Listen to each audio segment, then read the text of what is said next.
Assalamu alaikum wa rahmatullahi wa barakatuh. Një mësues i Kur'anit ja çka deklaron djemve të ri dhe vajzave të reja që duan të bëhen hafizler. Nga përvoja ime në fushën e mësimdhënies së hifzit të Kur'anit, kam arritur në bindjen e plotë se mësimi përmend që Kur'ani nuk është thjesht çështje aftësish mendore apo kohës së lirë.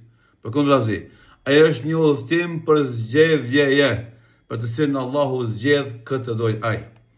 Kam parë gjëra të mahnitshme nga lloje të ndryshme njerëzish në këtë rrugtim. Kam parë njerëz që nisen me entuziazëm sa malet, por shuan pas një muaji. Kam parë të tjerë që nisen me një kujtesë të dobët, por luftojnë me vetveten, durojnë dhe në fund e përfundojnë hifzin e Kur'anit dhe marrin ixhazetin. Ka prej atyre që vazhduan me vite të tëra, por në metrat e fundit u dorëzuan.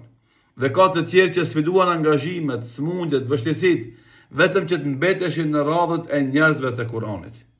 E vërteta është se pengesat nuk qëndrojnë te mungesa e kohës apo te vështirësitë e ajeteve. Ato janë ose largime e pengime nga shejtani, ose periudha plagështie me të cilat Allahu sprovon sinqeritetin e zemrave. Kur'ani është i çmuar me vlerë. Ai nuk i hap thesaret e tij vetëse atij që këmbgul në kërkimin e tij dhe duron vështirësitë.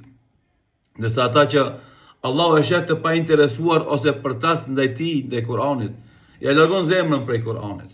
Prandaj kujtoj gjithmonë se qëndrimi yt në pragun e Kur'anit është, nëse has vështirësi në hifz, është shenjë e dashurisë së Allahut për ty. Domethënë, edhe nëse has vështirësi dhe të rrin aty dhe nuk largohesh, kjo është shenjë e dashurisë së Allahut për ty. Prandaj mos e nxjerr veten nga radha e të përzgjedhurve, vetëm për shkak të një pengese apo të një periudhe angazhimi, sepse nuk ka rëndësi kush arriti i pari, por ka rëndësi kush qëndroi i palëkundër dhe ishte i sinqert. O Allah, na përdor në shërbimin e fesë tënde dhe mos na zëvendëso me të tjerë. Na bëj për njerëzve të Kur'anit, të cilët janë njerëzit e përzgjedhur të Allahut Dhul Xhelal. Allahumma amin.